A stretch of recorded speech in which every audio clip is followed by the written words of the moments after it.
नमस्कार, आप देख रहे हैं हर खबर में हूं आपके साथ अमित शर्मा। राष्ट्रपति चुनाव के लिए एनडीए उम्मीदवार द्रौपदी मुर्मू ने अपना नामांकन दाखिल कर दिया है। विपक्ष के साझा उम्मीदवार यशवंत सिन्हा 27 जून को अपना नामांकन दाखिल करेंगे। वोट वैल्यू के आंकड़ों के हिसाब से देखा जाए तो एनडीए का पलड़ा भारी नजर आ रहा है।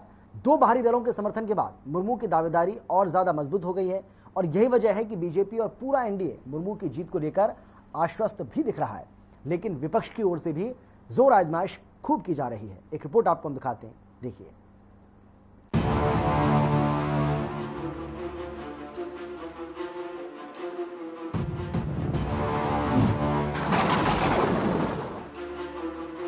देश में 18 जुलाई को होने वाले राष्ट्रपति चुनाव के लिए एनडीए उम्मीदवार द्रौपदी मुर्मू ने आज अपना नामांकन दाखिल कर दिया। इस दौरान प्रधानमंत्री नरेंद्र मोदी, तमाम केंद्रीय मंत्री और बीजेपी एनडीए शासित राज्यों के मुख्यमंत्री भी मौजूद रहे और द्रौपदी मुर्मू की जीत का दावा किया।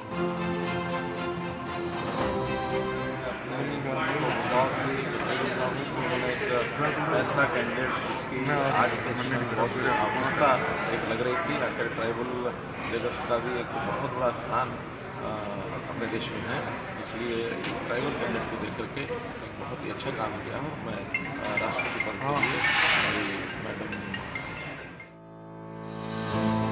राष्ट्रपति चुनाव में जीत हासिल करने के लिए दोनों तरफ से सियासी गोटियां फिट करना शुरू हो चुका है। दोनों ओर से राजनीतिक रस्साकसी और दांव-पेच शुरू हो गई हैं। राष्ट्रपति चुनाव को लेकर हरियाणा में भी हलचल तेज हो गई है। कल चंडीगढ़ में बीजेपी, जेजेपी और निर्दलीय विधायकों की बैठक हुई, जिसमें राष्ट्रपति चुनाव पर चर्चा हुई। जेजेपी और निर्दलीय विधायकों ने साफ कर दिया कि वो इन चुनावों में एनडीए उम्मीदवार को अपना समर्थन देंगे। विधायकों से और यही निर्णय लिया है कि एनडीए के तौर पर सबसे पहले हम प्रपोजर के तौर पर द्रौपदी मुर्मू जी, जिनको एनडीए का संयुक्त उम्मीदवार बना है, उनका समर्थन करेंगे। और आज उसी लिए हम सब जेजेपी के विधायक इकट्ठे हुए थे और आगे भी जो प्रोसेस होगा उसके अंदर एनडीए का पूरा समर्थन। बताया जा रहा है कि द्रौपदी मुर्मू ने सोनिया गांधी, ममता बनर्जी और शरद पवार से बात कर उनसे अपने लिए समर्थन मांगा। वैसे द्रौपदी मुर्मू का राष्ट्रपति बनना लगभग तय माना जा रहा है। जगन मोहन रेड्डी और नवीन पटनायक के समर्थन ने विपक्ष का खेल बिगाड़ दिया है। हालांकि विपक्ष की ओर से भी जोर आजमाइश की जा रही है। ऐसे में 21 जुलाई को बाजी कौन मारेगा, इसका इंतजार करना होगा। ब्यूरो रिपोर्ट, हर खबर।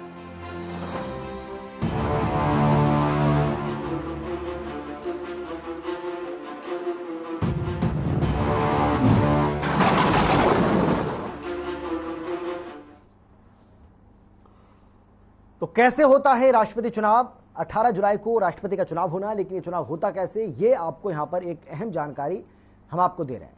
ये चुनाव थोड़ा अलग और जटिल भी होता है। कैसे जटिल होता है ये भी आपको हम बताएंगे।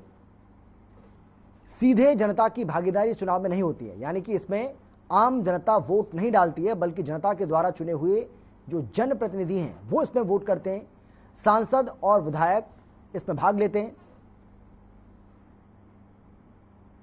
लोकसभा के 543 सदस्य, और इसके साथ ही राज्यसभा के 233 सदस्य, 543 और 233 सदस्य, यानी कि लोकसभा के 543, राज्यसभा के 233 सदस्य इसमें भाग लेते हैं। इसके साथ ही 4120 विधायक इसमें हिस्सा लेंगे।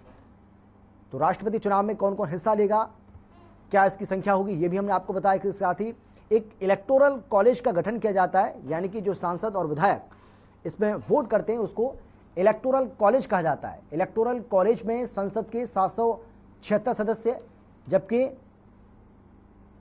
4809 विधानसभाओं के सदस्य इसमें शामिल होते हैं।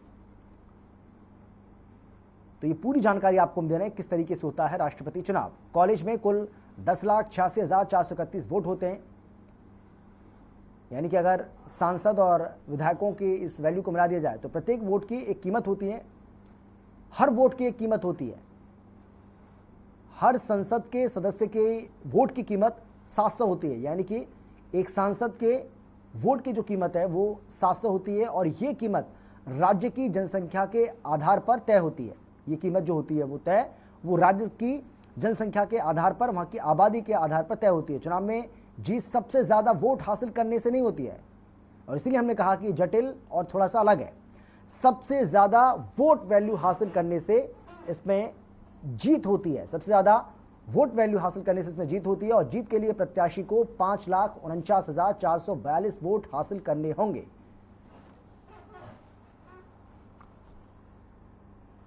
द्रौपदी मुर्मू एनडीए उम्मीदवार हैं, और इसके साथ ही विपक्ष की ओर से यशवंत सिन्हा को उम्मीदवार बनाया गया है। यशवंत सिन्हा यूपीए की ओर से उम्मीदवार बनाए गए हैं, और इन दोनों के बीच में यह मुकाबला होना है राष्ट्रपति चुनाव का।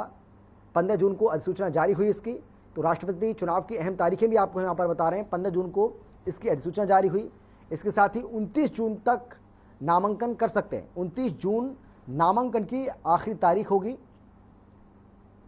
इसके अलावा 18 जुलाई को मतदान होना है।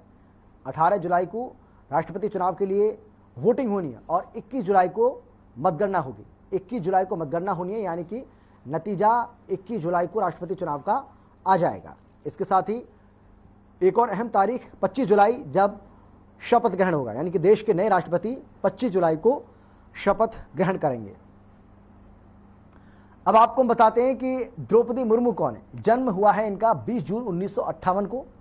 तो द्रौपदी मुर्मू के बारे में जानकारी आपको देते हैं, जो एनडीए उम्मीदवार हैं। उड़ीसा के मयूरगंज जिले में उनका जन्म हुआ था, तो उड़ीसा की रहने वाली हैं द्रौपदी मुर्मू। इनके पिता का नाम बिनाची नारायण टुडू है। इसके अलावा आदिवासी संथाल समूह से वो आती हैं, यानी कि आदिवासी संथाल जो समूह है उससे आती हैं द्रौपदी मुर्मू। झारखंड की राज्यपाल भी रह चुकी हैं। इसके अलावा और भी कई अहम पदों पर द्रौपदी मुर्मू रह चुकी हैं, और इसीलिए कहा जा रहा है कि बहुत ज़्यादा अनुभवी वो हैं।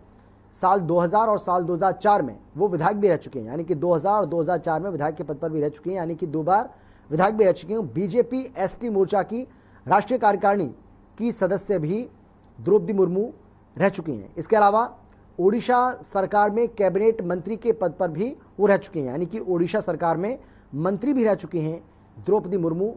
2007 में उनको बेस्ट एमएलए का पुरस्कार भी मिला। 2007 में उन्होंने बेस्ट एमएलए का पुरस्कार भी हासिल किया था। इसके साथ ही सिंचाई और बिजली विभाग में जेई पद पर भी रह चुके हैं द्रौपदी मुर्मू। इसके अलावा शिक्षिका भी वो रह चुकी हैं। असिस्टेंट टीचर के तौर पर भी अपनी सेवाएं द्रौपदी मुर्मू दे चुकी हैं। तो एक अच्छा खासा उनका ये राजनीतिक अनुभव है, और इसके साथ ही पूरा सफर उनका अब तक का कैसा रहा ये आपको बता रहे हैं। बीए तक की शिक्षा उन्होंने हासिल की है। और अब बारी है यशवंत सिन्हा की। यशवंत सिन्हा कौन है ये भी आपको बताते हैं। 6 नवंबर 1937 को बिहार के नालंदा में उनका जन्म हुआ था। 6 नवंबर 1937 को। राजनीति शास्त्र में मास्टर्स की पढ़ाई भी उन्होंने पूरी की है। तो ये अब आपको हम बता रहे हैं कि यशवंत सिन्हा का अब तक का जो सफ़र है वो किस तरीके का रहा है। पटना यूनिवर्सिटी में प्रोफेसर भी रहे यशवंत सिन्हा। तो यशवंत सिन्हा के बारे में ये पूरी जानकारी आपको हम दे रहे हैं। 1960 बैच के आईएएस अधिकारी रहे हैं यशवंत सिन्हा। तो यशवंत सिन्हा जो है वो आईएएस अधिकारी रहे हैं, और 24 साल बतौर आईएएस के पद पर वो रहे हैं। इसके साथ ही आपको हम बता दें कि वाणिज्य मंत्रालय में उप सचिव भी रहे। तो एक अच्छा खासा राजनीतिक अनुभव भी उनका है।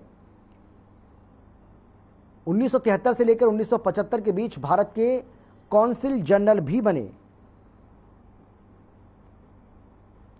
1984 में प्रशासनिक सेवा से उन्होंने इस्तीफा दे दिया।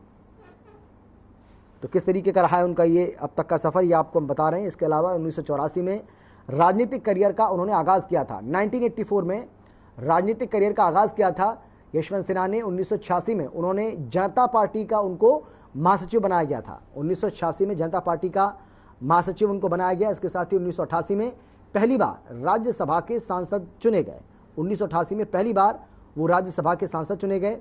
इसके साथ ही 1990 से 1991 तक वित्त मंत्री भी रहे, और वित्त मंत्री के अलावा विदेश मंत्री भी वो रहे।